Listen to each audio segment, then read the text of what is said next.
boojjii duulaa 63 fi walii galaan lolee 15,000 akka qabu isaan kana fayyadamuudhaanis humnoota gita bittaa laga mormor ce'anii lafa Oromoota kibba laga mormor jiran weeraruudhaaf dhufan haleelee ofirraa deebisee akka ture waliin ilaallee torban kutaa sadaffaasaa qabannee isiniif dhiyaanna jennee waadaa isiniif gallee adda baanee turre. Har'a kunoo kitaaba seenaa Abishee Garbaa fi gootota Oromoo jedhu gimbaar nagaraa kumsaatiin qophaa'ee wabeeffachuudhaan kutaa sadaffaa fi isa xumuraa qabannee isiniif dhiyaannee jirra. Hanga xumura qophii keenyaatti nu waliin turaan afeerraa keenya.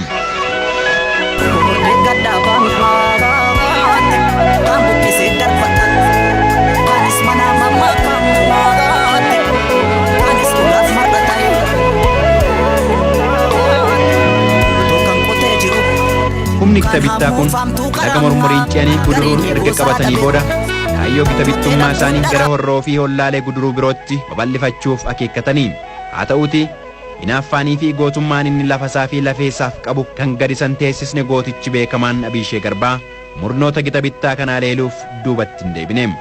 Humnootni nafxanyaa Fitoraarii Margoshuutiin durfamanis haleellaa Abishee fi loleewwan isaarraa isaan irratti baname kana jala dhaabbatanii laphee dhiirummaa fi kaayyoo gooltummaan falmuu hin dandeenye. Haa ta'uutii yeroo kanatti kanarroo milkaa'uu diduufis Yimar weeraraan kuttaa'ee fi ginda biratti qabatee ture. Wayita kanatti weerara gita bittaa kana ofirraa qolachuuf kan qabsaa'aa turan Abishee qofan turre. Fakkeenyaaf haleellaan Qadiidaa Wannabee Jimmaa Raareetii taasises akka fakkeenyaatti kaa'amuu kan danda'amudha. Qadiidaa Wannabee fi Abishee Garbaa gidduu duraan yeroo tokko walitti bu'insi jiraatullee humna diinaa laga ce'ee dhufe kana ofirraa qolachuuf yaada tokkoon qabsaa'uu jalqabaniin. Haa ta'u malee humni nafxanyootaa meeshaa waraanaa Awurooppaanotarraa bittaa fi kennaan argatanii waan jiraniif haleellaan Qadiidaa Wannabee kun milkaa'uuf hin dandeenye.